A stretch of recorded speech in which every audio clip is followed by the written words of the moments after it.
Hi friends, চলে এলাম কাশ্মীর ব্লগের পার্ট 9 নিয়ে। আজ পাঞ্জাবে আমাদের দ্বিতীয় দিন। সকাল হতে না হতেই আমাদের ট্যুর এজেন্ট বাপি নিয়ে চলে এলো পাঞ্জাবের স্পেশাল চা। সত্যি পাঞ্জাবের লস্যি যেরকম টেস্টি, এখানকার চাটাও কিন্তু সেরকমই টেস্টি। কালকে সকালবেলা আমরা পাঞ্জাবে পৌঁছে বেরিয়ে গেছিলাম স্বর্ণ মন্দির আর জালিয়ানওয়ালা বাগ দেখার জন্য। কালকে সেই পুরো ট্যুরটা আমি তোমাদের দেখিয়েছি। আজকে আমরা যাব দুর্গিয়ানা মন্দির আর বাঘা বর্ডারে। কাশ্মীর ট্যুরের পুরো ব্লগটা দেখার জন্য তোমরা আমার চ্যানেলে চোখ রেখো। আমার চ্যানেলটাকে লাইক, শেয়ার, সাবস্ক্রাইব, ফলো করে দিও আর এইভাবে সবসময় আমার পাশে থেকো। দুর্গিয়ানা মন্দিরে যাওয়ার জন্য সবাই রেডি হতে ব্যস্ত। তারই ফাঁকে পাঞ্জাবে আমাদের হোটেলের রুম ট্যুরটা তোমাদের একবার দেখিয়ে দিচ্ছি। পুরো কাশ্মীর ট্যুরে না জানি আমরা কত হোটেল চেঞ্জ করব। তোমরা এখন দেখতে পাচ্ছ এটা হচ্ছে আমাদের পাঞ্জাবের প্রথম হোটেল। কালকে আমি তোমাদের দেখিয়েছিলাম স্বর্ণ মন্দির আর আজকে আমরা যাব দুর্গিয়ানা মন্দির। আর এই দুর্গিয়ানা মন্দিরটা স্বর্ণ মন্দিরের আদলে তৈরি করা হয়েছে। এটা হচ্ছে দেবী দুর্গার মন্দির আর তার সঙ্গে আরো অনেক দেবদেবী আছে। আর জানতে পারলাম এখানে একটা বড় হনুমান মন্দিরও আছে। দুর্গিয়ানা মন্দিরেরও চারধারে জল আর মধ্যিখানে মন্দির। ব্রেকফাস্ট করে আমরা বেরিয়ে যাব দুর্গিয়ানা মন্দিরের উদ্দেশ্যে। আর লাঞ্চের পরে আমরা যাব বাঘা বর্ডারে। আমি তো বাঘা বর্ডারে যাব বলে প্রচুর এক্সাইটেড। বাঘা বর্ডারে শুনেছি খুব ভিড় হয়, তাই একটু তাড়াতাড়ি যেতে হবে ভালো লোকেশনে বসার জন্য। কারণ ভালো জায়গায় বসতে পারলে তবেই তো তোমাদের ইন্ডিয়া পাকিস্তানের পুরো প্যারেডটা ভালোভাবে দেখাতে পারবো।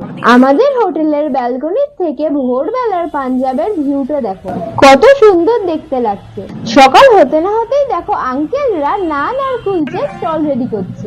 তোমাদের আগেই বলেছিলাম এইটা পাঞ্জাবের খুব ফেমাস একটা খাবার আর এটা সব জায়গায় পাওয়া যায়। আমরা যে জায়গাটায় আছি সেটা হচ্ছে পাঞ্জাবের মেন সিটি সেন্টার।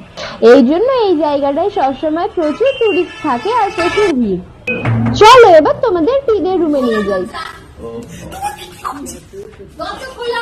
আমি নেল পলিশ করছি। হাই, এই যে হাই মা, হাই পুষ্পু।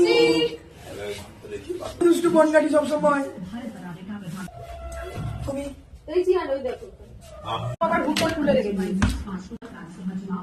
এটা বলবি পুষ্পু? দাঁড়াও कैमरा बोला क्या बाबा रात भी खेला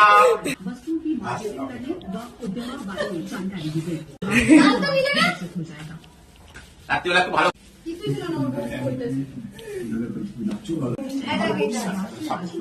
এই কানেরও আছে, পুষ্পু পড়বি? তুমি পড়লে পড়ো।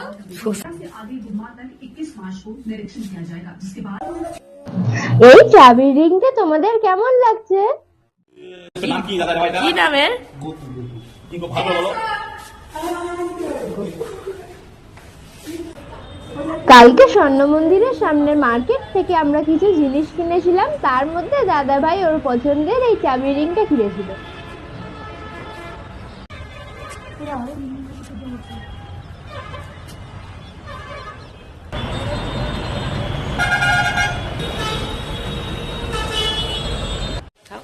ছাদে সবাই মিলে কিছু সেলফি নিয়ে আর পরে এবারে আমরা ব্যস্ত হয়ে গেলাম সকালের ব্রেকফাস্ট করতে। এই ভাই টাকা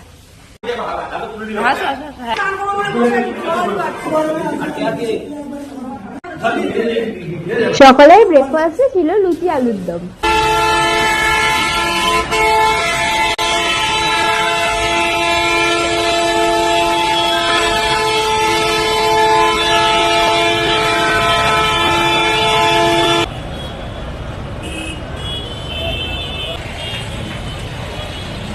তোমরা দেখলে সকাল 8টা বাজতে না বাজতেই পাঞ্জাবের সিটি সেন্টারে কত ভিড়। কালকে মার্কেট থেকে আমি এই কানেরটা কিনেছিলাম। ব্রেকফাস্ট হয়ে গেছে, এবারে আমরা রেডি হয়ে বেরিয়ে পড়ছি দুর্গিয়ানা মন্দিরে যাওয়ার উদ্দেশ্যে। পাঞ্জাবের রাস্তাগুলো খুব চওড়া আর পরিষ্কার। এরকম বড় বড় গেট পাঞ্জাবে অনেক দেখতে পাওয়া যায়। আমাদের হোটেল বা স্বর্ণ মন্দির থেকে দুর্গিয়ানা মন্দিরের দূরত্ব 30 মিনিট। অনেকেই এই মন্দিরটার ব্যাপারে জানে না, কিন্তু তোমরা যদি কোনোদিনও পাঞ্জাবে আসো তাহলে অবশ্যই দুর্গিয়ানা মন্দিরে এসে একবার ঘুরে যাবে। মন্দিরটাই ঢোকার মুখেই দেখো একটা বিশাল বড় গেট। শুনেছি নাকি মন্দিরটা খুব সুন্দর।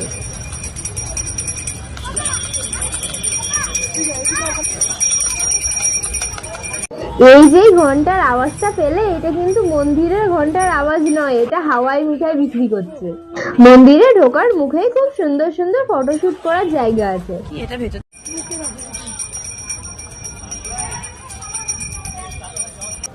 এত সুন্দর জায়গা দেখে আমরা বেশ কিছু ফটোশুট করে নিলাম। আমার দাঁড়াও। মন্দিরে ঢোকার মুখে রং বেরঙের গেটগুলো কি সুন্দর দেখো, প্রত্যেকটা গেটের একটা আলাদা করে নাম দেওয়া আছে। আজকে পাঞ্জাবে আমাদের দ্বিতীয় দিন। কালকে সকালবেলা আমরা বেরিয়ে যাব এখান থেকে কাটরার উদ্দেশ্যে। জামাটাও কাটরা মানে মাতা বৈষ্ণো দেবীর মন্দির। মাতা রানীর দর্শন করতে যাওয়ার জন্য ঘোড়া আছে, পালকিও আছে, কিন্তু আমাদের ইচ্ছা যে আমরা মাতা রানীর দর্শন করতে পায়ে হেঁটে যাব। কাশ্মীরের সমস্ত ব্লগ দেখার জন্য তোমরা আমার চ্যানেলে চোখ রেখো, আর আমার চ্যানেলটাকে লাইক, শেয়ার, সাবস্ক্রাইব, ফলো করে দিও, আর এইভাবে সবসময় আমার পাশে থেকো। আমরা প্ল্যান করেছি সারা রাত্রি হেঁটে মাতা বৈষ্ণো দেবীর মন্দিরে যাব, আর রাত্রির বেলা মাতা বৈষ্ণো দেবীর মন্দিরে যাওয়ার পুরো ব্লগটা তোমাদের সাথে শেয়ার করব। তোমরা আমার চ্যানেলে চোখ রেখো। এই দেখো এখানে বসার এই কালারফুল চেয়ারগুলোকে দেখো, এইরকম চেয়ার এর আগে আমরা নিউ দীঘাতেও দেখেছিলাম। এখানেও স্বর্ণ মন্দিরের মতো জুতো খুলে রাখার ঘর আছে, যেখানে জুতো খুলে রেখে তারপরে মন্দিরে প্রবেশ করতে হয়। এই কালারফুল চেয়ারগুলোতে বসে নিউ দীঘার স্মৃতিটাকে আরেকটু মনে করে নিলাম। এই মন্দিরে ঘুরে লাঞ্চ করে আমরা চলে যাব বাঘা বর্ডারে। চলো এবারে মন্দিরে প্রবেশ করা যাক। এই দেখো অশোক বাটিকা, এখানে অনেক রকমের গাছ আছে। এখানে এসে জানতে পারলাম যে দুর্গিয়ানা মন্দির দুপুর 12টায় বন্ধ হয়ে যায়, তাই তোমরা যারা এখানে আসবে একটু সকাল সকাল আসার চেষ্টা করবে, তাহলে মন্দিরটা ভালো করে ঘুরে দেখতে পারবে। এই দেখো কত বড় একটা হোমকুণ্ড, এখানে যজ্ঞ করা হয়। এই দেখো শিব মন্দির, দরজার বাইরেই নন্দী বসে আছে, সবাই নন্দীর কানে কানে যে যার মনের ইচ্ছা বলছে। তোমরা দুর্গিয়ানা মন্দিরে এলে অনেক রকমের ঠাকুর একসঙ্গে এক জায়গায় দেখতে পাবে। মন্দিরে ঢোকার মুখে গেটের মধ্যে এক জায়গায় লেখা ছিল, এখানে রাধা কৃষ্ণ, রাম সীতা, লক্ষ্মীনারায়ণ, শিব পার্বতী, নটরাজ, সাই বাবা, অষ্টগ্রহ, গণেশ, কার্তিক, বজরংবলী আর নরসিংহ এবং আরো অনেক ঠাকুর আছে। তাহলে তোমরা এই একটা মন্দিরে এলেই সমস্ত ঠাকুর একেবারে দর্শন করে নিতে পারবে। স্বর্ণ মন্দিরের মতো দুর্গিয়ানা মন্দিরও অনেক বড় জায়গা জুড়ে তৈরি হয়েছে। এখানের আরেকটা বৈশিষ্ট্য হলো এই মন্দিরে একটা ঠাকুরের অনেকগুলো করে রূপ তোমরা দেখতে পারবে। শিব ঠাকুরের পাশেই আছে দেখো বজরংবলী, আর বজরংবলীর পাশেই আছে বৈষ্ণো মাতা, আর বৈষ্ণো মাতার পাশেই শিবশম্ভু ধ্যান মুদ্রায় বসে আছে। দেখো গলায় টাকার মালা পরানো আছে।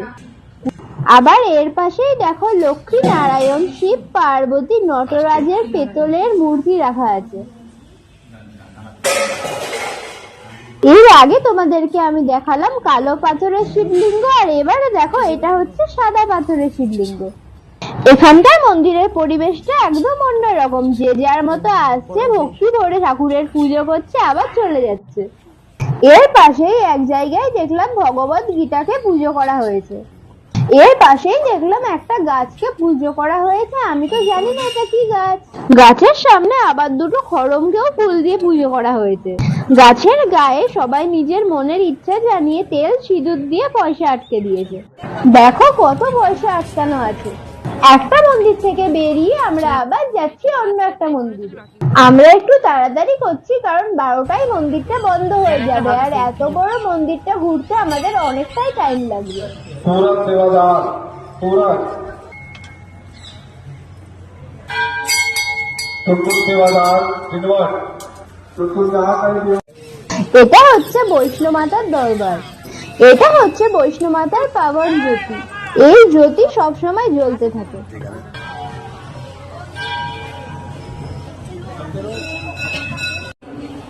এর পাশেই মা দুর্গার নানা রূপের দর্শন আমরা করতে পারছি। এইটা হচ্ছে শৈলপুত্রী, তারপরেই হচ্ছে ব্রহ্মচারিণী, আর তারপরেই আছে সিদ্ধিদাত্রী, মহাগৌরী, কালরাত্রি, এরপরেই আছে চন্দ্রঘণ্টা, কুমান্ডা। একই জায়গায় দুর্গা মায়ের কত রূপ আমরা দর্শন করে নিলাম। দুর্গা মায়ের বাহন পেতলের সিংহটাকে দেখো কত বড়, মন্দিরের সামনেই রাখা আছে। এর পাশেই শেতলা মাতার মন্দিরের ওপরে ঝাড়বাতিটাকে দেখো, আর দেখো ওপরে কি সুন্দর কাজ করা আছে। এই দেখো এখানেও আছে আরেকটা শিব মন্দির। এই দেখো বজরংবলীর মন্দির, তারপরে শ্রী ভৈরবনাথজির মন্দির, আর তারপরেই আছে হনুমানজির মন্দির। আর এখানে আছে বৈষ্ণো মাতা। এইবার আমরা মেন মন্দিরে প্রবেশ করছি। মেন দুর্গিয়ানা মন্দিরটাকে দেখার জন্য চোখ রেখো আমার পরের ব্লগে। ওই দেখো সরোবরের জলে দুর্গিয়ানা মন্দির। By friends.